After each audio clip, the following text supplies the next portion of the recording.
¿cómo estáis? Soy Cris Regatero y ya sabéis que en esta época de confinamiento, en los 40 en casa, queremos acercar los artistas a los fans y hoy nos vamos a meter en la casa de Dua-Lipa para ver cómo está ella y cómo lo está llevando. So, hi Dua, how are you? How are you spending this lockdown? Hi, I'm good. You know, I think now we've been in lockdown for quite a long time, so we're trying to get creative with ideas, but it's been good. It's been, you know, playing games, cooking, going on a walk. It's kind of the same thing every day, but we're trying to make it fun.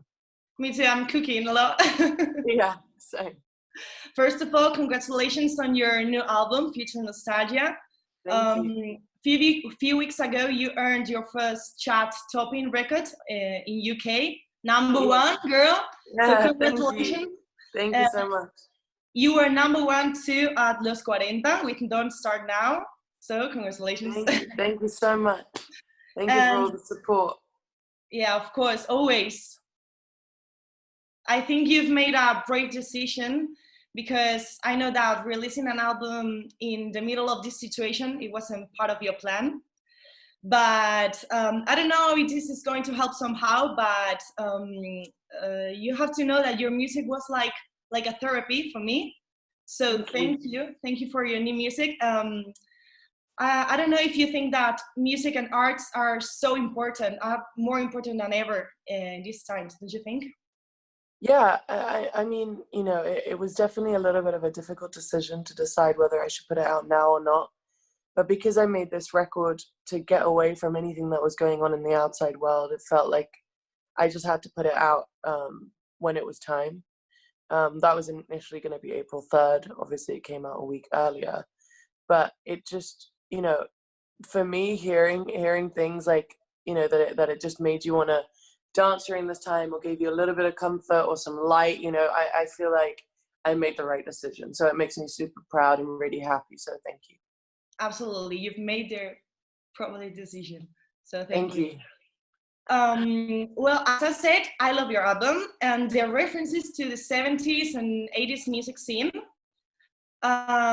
with sounds that remind me to another one by Zedad, by Queen, Need You Tonight by In Excess. Is this kind of a tribute to the music of these decades or simply inspired by them?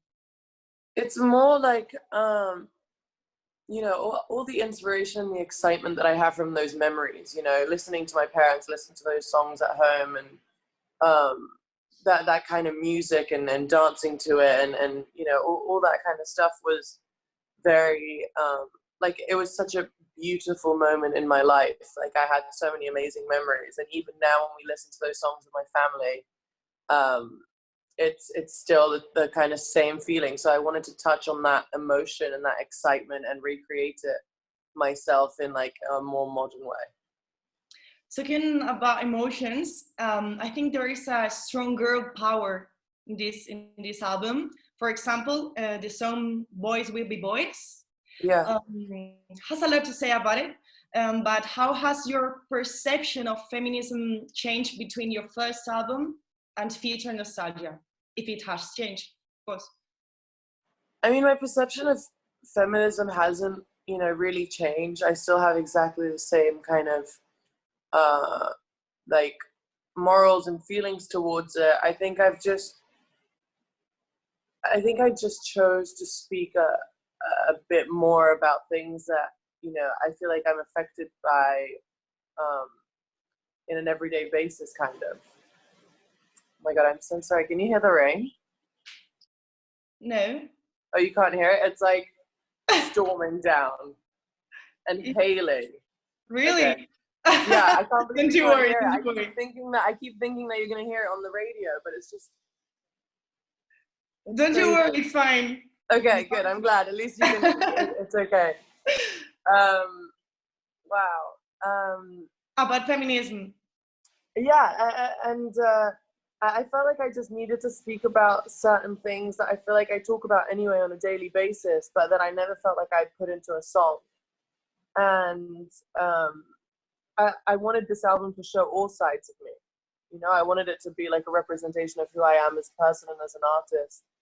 And you know, after a conversation with my friend Kennedy and Justin, who I wrote the song with in the studio, after, you know, talking about these experiences and realizing that not just me, I'm not the only person that's experienced something like this, and I thought I should put it in a song, because for me it's important to put things in songs in the hopes that other people will relate to it, in the hopes that other people will hear it and feel the same way, to give people a space to feel seen and feel heard and to start a conversation. And by no means is a song like a man-hating song or anything like that.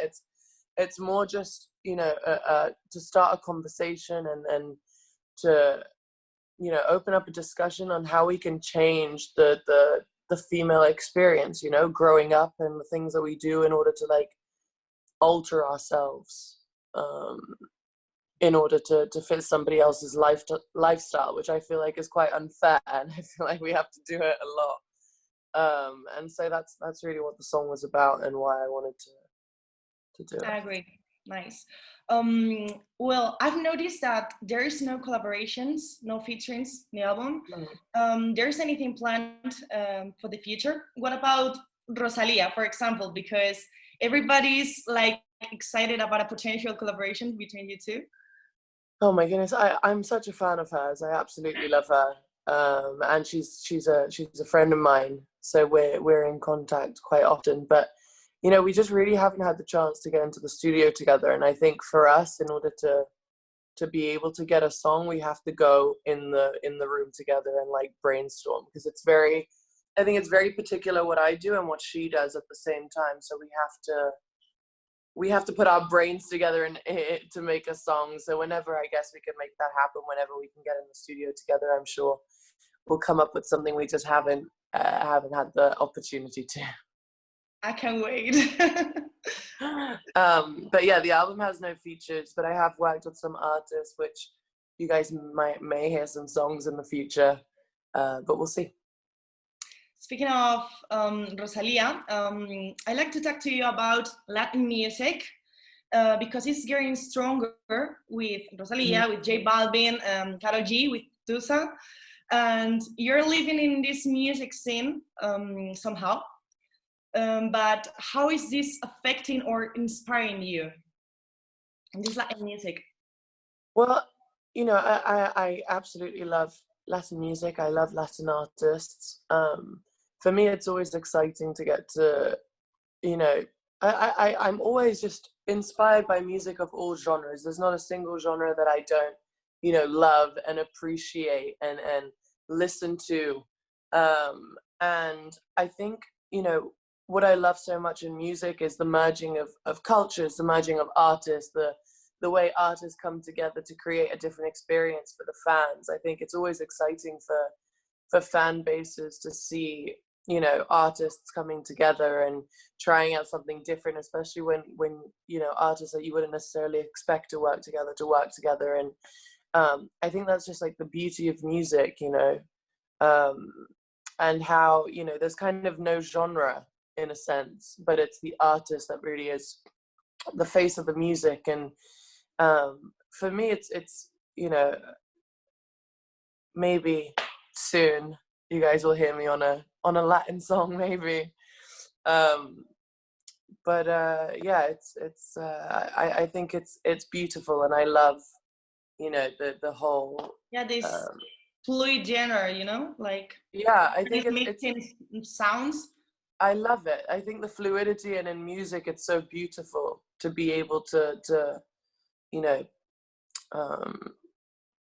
collaborate and make something so beautiful that, you know, doesn't really just have to be for it can be for everyone, is basically what I'm trying to say. You know, so everybody can enjoy it in whatever way that they want it. So that's you know, music. So is this how you imagine the future of music? Yeah, absolutely. I think, you know, it's happening all the time, and I think that's what's so beautiful is it's constantly changing, and unexpected collaborations are happening, and it just makes it exciting, you know, for the artists and for the listeners and the fans. And you know, it's really fun, you know, and it's beautiful, and I'm such a fan of it. I don't know if you can remember, but you were one of the biggest stars to attend Los 40 Music Awards 2018. Oh my God, one of my favorite nights Yeah. ever. Oh, it What was was so your fun. experience with us? Do you remember something memorable that night? Of that night? Yeah, of course. I loved performing with Pablo Alborán, Yeah. and doing the whole performance. And of course, I was so lucky I got to win some awards. And I actually remember that was the first time I met Rosalia, when like we were friends on social media, and I was listening to some of her early music, but you guys kind of made it possible for like that to happen. And it was just, yeah, it was an amazing and really fun night. And then I had to celebrate and take it back to my hotel and just have all my friends, and we just danced around and celebrated. It was a lot of fun. We had a great night. It was definitely one to remember. Yeah. So would you like to return, right? Absolutely. You're so invited. Oh, thank you. Thank you. And you were about to start your world tour in Spain, in Madrid. Mm-hmm. But unfortunately, like so many artists, you had to put off your shows in Spain due to this situation. But are you excited to come in back next year? Oh, absolutely. I'm so excited. I was really excited to actually start off in Madrid, because I hadn't done like a proper show there before, really, and then going into Barcelona as well. But Madrid also has some of my favorite restaurants in the world. So every time I come to Madrid, like I always end up going to the same restaurant every time and just like exploring. And it really is one of my favorite places. So I was very excited to start there. But I'll be back. And you recorded physical video in Barcelona, right? Yes, I did. Have you got any anecdote of the video you can tell us during your visit to Barcelona? Oh my God. I don't know, because it honestly, I was there for 3 days. It was like a weekend. It was yeah, it was like a long weekend. I guess we arrived on like a Wednesday and then left on Monday or something like that. But anyway, I guess I'd been traveling for so long, and I was missing my family a little bit, and I was like, okay, I got to do this video, and then I'm gonna see my family. And it was actually really sweet. But when we arrived in Barcelona, we arrived really late, and I'm like so tired. I go up to my room, and I'm like trying to open the door, and the door just won't open. I'm like, what is going on? And I opened the door, and my parents had come to see me. And I just like, I burst into tears, and I was like, oh my God, this is amazing. And they came and stayed for the music video, and they came and stayed on set, and that was really nice. I hadn't seen them in a long time, and it really made like it made my day. That was really special. And you know, getting to do it in Barcelona and just seeing all the dancers come together when we were in rehearsals was just like, I don't know, it was like a kind of choking moment. Like I felt like I wanted to cry, because I hadn't seen so much energy in one room together. Like, and the idea that it was for my music video was very mind-blowing and exciting. So I'm really grateful to every single one of the dancers that really just made that such a beautiful trip. And of course, working with Lope, who's you know, just been making incredible videos, was such an honor, because I've just been such a fan of his for so long. And yeah, I mean, there's so many amazing moments from that shoot, and it's one of my favorite videos too. So yeah. Are your parents always with you? My parents? Yeah. No, I mean, when I travel, I'm always like traveling with my team and you know, with people that I work with. So sometimes when I get homesick, they are always taking care of you. They always come and see me, and it's always really nice. But I really didn't expect them to come to Barcelona and be with me, and that was really fun and special. So I loved it. Well, thank you, Dua, for being with us today. Thank you so much. Thanks for having me. I hope to see you very soon here I'm from Madrid, so you're welcome. Thank you. And to Los 40 Music Awards too, of course. Yes, thank you so much, Chris. I really appreciate your time.